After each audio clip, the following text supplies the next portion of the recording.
Well, good evening, visitors. Welcome to the Australian War Memorial's Last Post ceremony. My name's Richard Cruz, and joining us today from the Australian Army is Warrant Officer Class 2, Graham Grieshaber. We warmly welcome the family of Private William Michael Walsh, whose story will be told shortly. We also welcome members of the Australian National University's National Youth Science Forum, who will also lay a wreath this evening. We welcome the veterans who have served, those that are still serving, and the families that support them. We acknowledge the members of RSL and Services Clubs Association, RSL Victoria and RSL Queensland, who are watching the broadcast of this ceremony around Australia. During this evening's ceremony, wreaths will be laid at the base of the Pool of Reflection by family and visitors to the memorial. Could I ask you to please stand and join in singing the National Anthem?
If you're able, please be seated.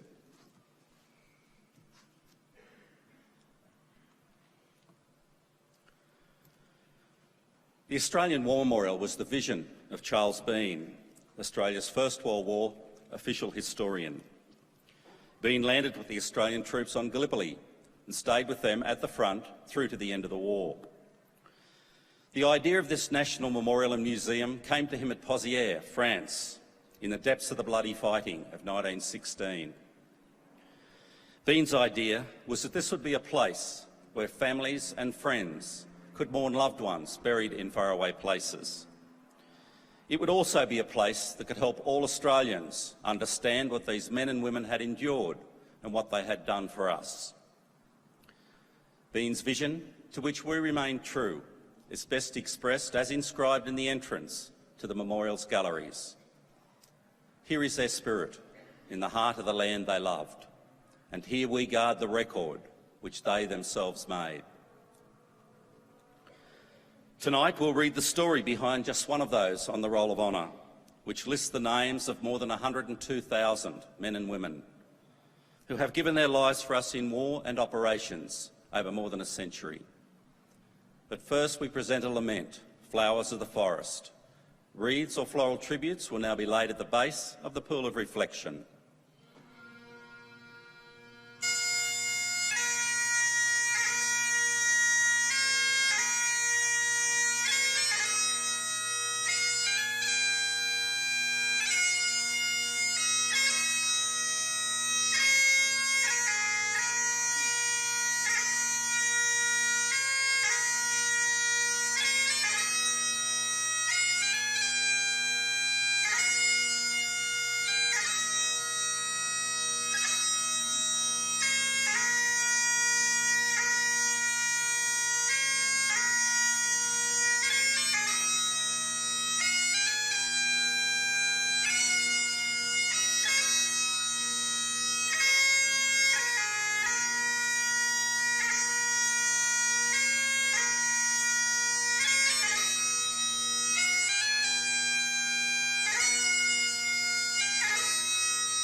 Today, we remember and pay tribute to Private William Walsh, who died while fighting in France during the First World War. William Michael Walsh was born in 1894 to Michael and Mary Walsh of Romani near Grafton in northern New South Wales.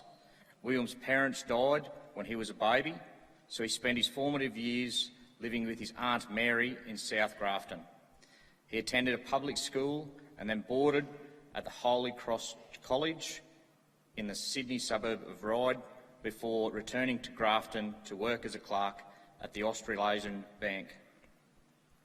Walsh enlisted in the Australian Imperial Force in Roma, Queensland in July 1915, and after a period of training at Enoggera near Brisbane, embarked for Egypt with a reinforcement group for the 9th Battalion. When he arrived, the Gallipoli campaign had ended, and the Australian Imperial Force effectively doubled in size as it prepared to take part in the fighting on the Western Front. When the 9th Battalion sailed for France in early March, Walsh remained in Egypt, and he did not arrive on the Western Front until August 1916. After landing in Marseille, he was immediately hospitalised at the nearby British Stationary Hospital, suffering from symptoms associated with tuberculosis. He remained there for 3 months before succumbing to the disease on the 15th of December. He was just 22 years old. William Walsh was originally buried at St Pierre Cemetery, but today rests in Mazargues War Cemetery at Marseilles. On his headstone reads, "May he watch with Christ and rest in peace." Several months after William Walsh's death, his younger brother, Vincent, died of shrapnel wounds while serving with the 41st Battalion near Marseille. News of the loss of both men would have been devastating for the family. William Walsh is listed on the Roll of Honour on my right among more than 60,000 Australians who died while serving in the First World War. His photograph is displayed today beside the Roll of Honour, where he can be seen on the right. Private Vincent Walsh is in the centre and Private James Walsh is on the left. His is just one of the many stories of courage and sacrifice told here at the Australian War Memorial. We now remember Private William Walsh, who gave his life for us, for our freedoms, and in the hope of a better world.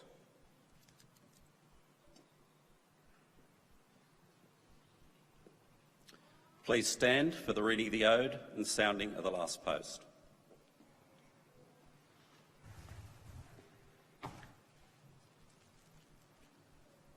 They shall grow not old, as we that are left grow old. Age shall not weary them, nor the years condemn. At the going down of the sun and in the morning, we will remember them. We will remember them.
Lest we forget.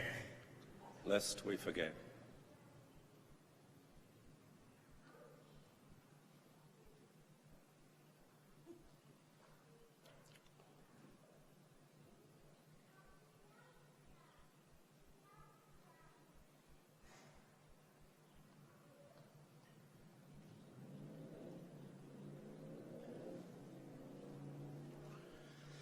We leave you this evening with the words of the memorial's founder, Charles Bean.